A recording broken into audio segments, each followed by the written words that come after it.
The United States is not a capitalist country. Yes, you heard me. The United States is not currently a capitalist country.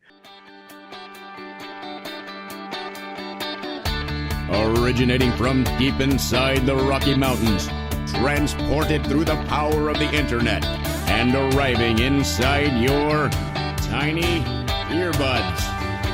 It's the Appraiser Coach Podcast, helping appraisers increase their efficiency, quality, and make more money. Here's the guy who makes it his life's mission to create value for real estate appraisers nationwide. Your host and the Appraiser Coach, Dustin Harris. This episode of the Appraiser Coach Podcast is sponsored, of course, by Synapse. Synapse is found at synapsforappraisers.com. Synapsforappraisers.com and OREP Insurance, OREP.org. That's OREP.org. All right, folks, I want to talk a little bit about large scale here today. We are going to apply it to appraisal, of course, but I want to talk to you about, in general, the concept, the idea, the financial strategy of capitalism. I know it's a big topic. Let me set this up because I had an opportunity, a blessing, if you will, to visit with an individual recently who I respect, who I only gained more respect for in spending time with this individual. But this is an individual. In fact, let me just tell you the story because I think it's interesting in general. My daughter was going to Michigan State, and she met an individual on a dating app who was also going to Michigan State. Turns out this person is from Iran, and this person has been living in Norway for the last 2+ years. Was on kind of an exchange visa, if you will, a student visa to do some six month abroad at Michigan State. During this time, my daughter met this person. They fell in love with each other. They've had a long distance relationship. I finally met this person in person, human to human, 21 months after they had gotten together, believe it or not. It was such a great thing to finally, of course, I've talked to him several times over the phone and over WhatsApp and FaceTime, what have you, right? I felt like I knew him, but it was such a joy to spend 4 or 5 days with them in their new place of residence in Texas and just enjoy being with them. One evening, while my wife and I were there, we were swimming at the pool and had a little barbecue, and then we sat around the fire pit, if you will, the fire table there at their apartment complex. And my daughter had gone off to shower and get ready for the bed, and it was just my wife and I and this individual that is now my daughter's person. And we were talking in general about life, and of course, it led to, tell us about Norway. He'd been there at that point for about 2.5 years. And he loves Norway. In fact, in many ways, even though he is very grateful to be in the United States, he regrets not being able to still live in Norway. He says, just a wonderful life. People are happy there and they're content. And some of the problems that you deal with in the United States, you're not dealing with there. And so we started to explore that. And one thing I love about people, right? In fact, let me start with the negative for a second. The one thing I dislike, and one of the things that makes me an introvert, I've talked to you on this microphone before about the fact that I'm an introvert, right? You don't think so after 1,000+ episodes of the Appraiser Coach Podcast, because I can turn it on, right? I can turn it on when I need to. And really, to be fair, I'm an ambivert. If you look that up, I can swing both ways, if you will. But I would much rather just be by myself for the most part. And really what I dislike is social events that are surface, if you know what I mean, right? Neighborhood parties where it's like, hey, John, long time no see. How's that fill in the blank going, right? That drives me nuts. It just does. It feels like a game. It's not fun. But you put me in a room with other appraisers at our mastermind, or you put me one-on-one with a friend and we start to go deep, that's what I love. That kind of social interaction I'll do all day long. In fact, I think that's the reason my mentor and I have been such best friends for so many years, because rarely is it a time that we get together that we don't go deep. right? That we talk about philosophy, and we talk about economics, and we talk about politics, and we talk about religion, and we talk about relationships, and we talk about health, and we talk about finances. and we go deep, right? And we are not afraid to tell each other how we feel, and we're not afraid to change our mind. And that's what I loved about the interaction that I had with this individual in Texas. After my daughter had gone to get ready for bed, we were sitting around the campfire, and we were the fire table, and we were talking about politics, and we were talking about. In fact, I think I asked him. I said, "Yeah, who are you voting for? If you could." He can't because he's on here on a visa. I said, "If you could, who would you vote for?" And it was an interesting conversation that we had, and we started to go deep on politics, and that led to finances, and that led to governments and government finances. And we talked about the differences in the United States versus that in Norway. And it was a very, very interesting, I guess is the best word that I can find for it. But it allowed me to step back and remember why it is that I love the principle of capitalism. I want to dig deep with you on that in just a little bit. But first, I want to pause and remind you that we're sponsored by a great company called Synapse. Folks, if you've not heard of Synapse, you need to at least check it out, right? Look at some of their tutorial videos on YouTube is a great way to start out, right? You will understand what Synapse does. And basically, in a nutshell, it allows you to support your adjustments, okay? What do I mean by that? I mean, it allows you to be able to use real data, real statistics, real easy, right? To tell the story as to why $75 a square foot or $7,000 per bay on a garage or fill in the blank is justified. That is gold. Synapse for appraisers.com, synapse for appraisers.com with an S.com. All right, folks, our other sponsor here, of course, is our good friends at OREP Insurance right now in the process of renewing my E&O, and it could not be easier. I reached out to them this morning, folks, and within 10 minutes, they had emailed me back with the new application. In fact, they went one step further and said, we've got most of the, what has changed? That's all they wanted to know. What's changed? So easy. So easy, folks. They make it much easier than most companies out there. But all the companies, I've been with a lot of different E&Os over the years. It could not be more easy than it is with OREP. OREP.org. Again, that's OREP.org.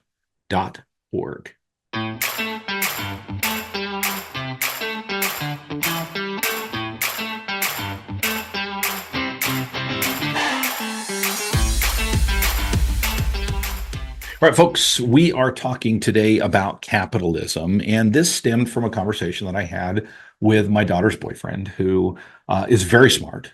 He is a bioengineer, and a lot of things he talks about are way over my head, honestly, just not my realm of thinking. But when we were talking politics and finances and governmental finances, it was interesting to have this conversation, and it opened my eyes to many things. Right? I tend to be narrow-minded sometimes, but I try to be open. And he got me thinking about a lot of different things. One of the things he said about Norway is that yes, the taxes are high. Right? I think he said most people pay at least 30%, if not more. He said, however, they seem to utilize that money very well, much better than the U.S. seems to utilize. Meaning, he said that he's seen a lot of waste. I know, shocker, in the U.S., right? But he says in Norway, he says you drive down the road, you'll be in a rural area, you pull over to use the restroom, and it is beautiful. It is clean. It is kept up. It is nice. Transportation is so easy. He did not own a car in Oslo. He didn't need to. It's so easy to get around, right? The national parks, the state parks, the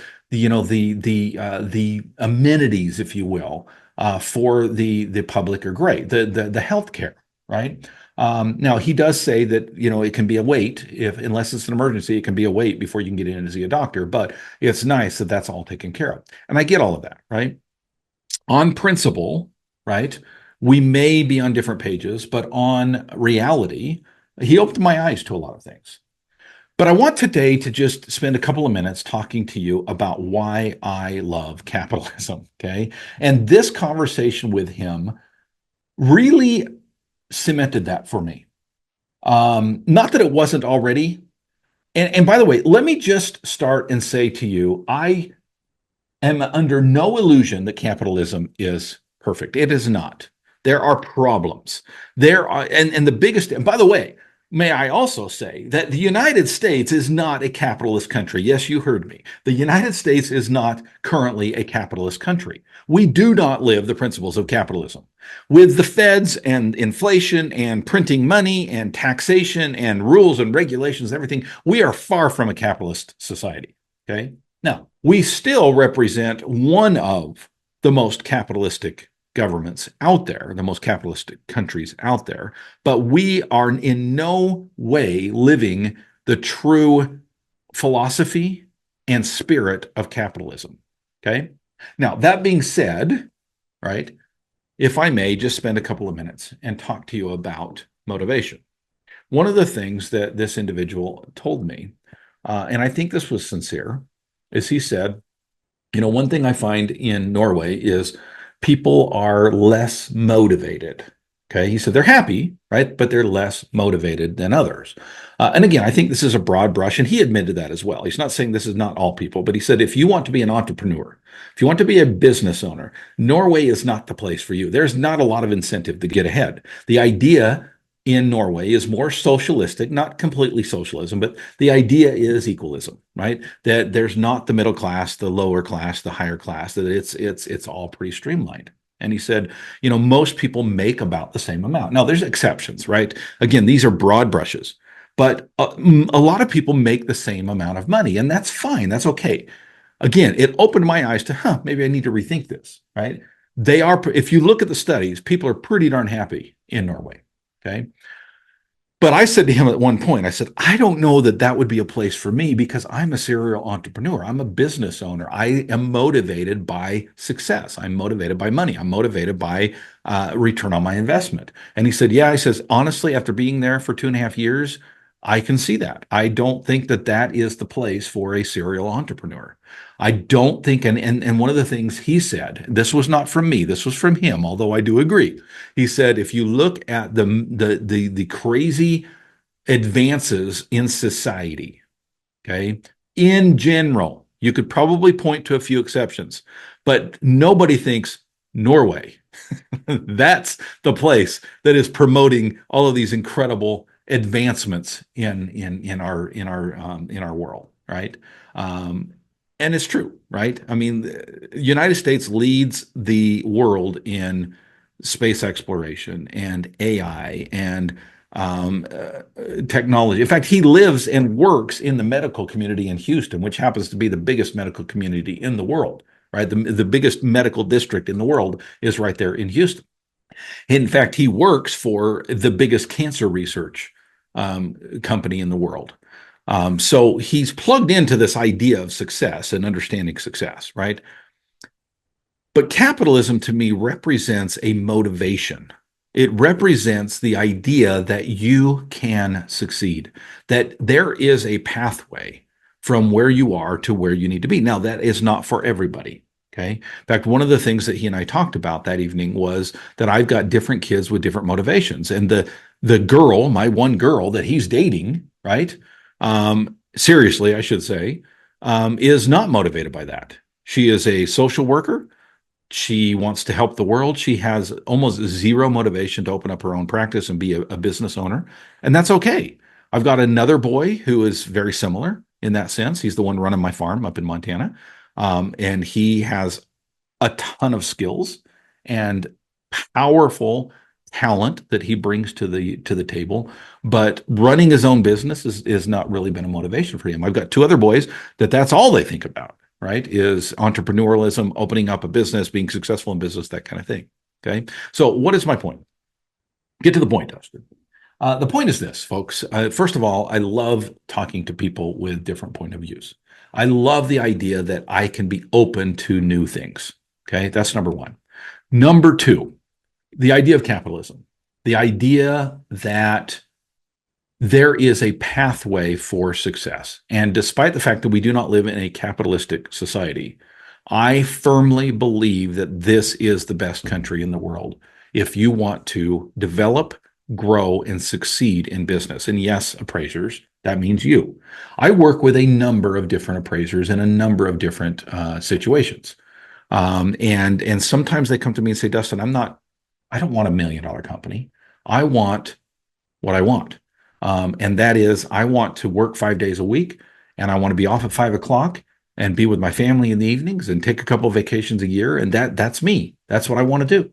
And I can help you to do that, folks. I've done it myself. I'm doing it myself right now. I am the appraisal company. Yes, I have a VA, actually 2 VAs now. But that's it. And I'm happy with that, right? I'm happy doing 5 reports a week and not 25 reports a week. Okay. I'm happy where I'm at. And whatever that means to you, folks, we live in the greatest country in the world to succeed. Again, there's some benefits to being in a European country like Norway. I see that now. I'm open to that idea, but I'm still of the opinion that for personal freedom, for personal liberty, for personal ability and chance of success, we are in the greatest country in the world. By the way, folks, if you're interested in private coaching to where I can help you to develop whatever it is that you want to, what is your vision?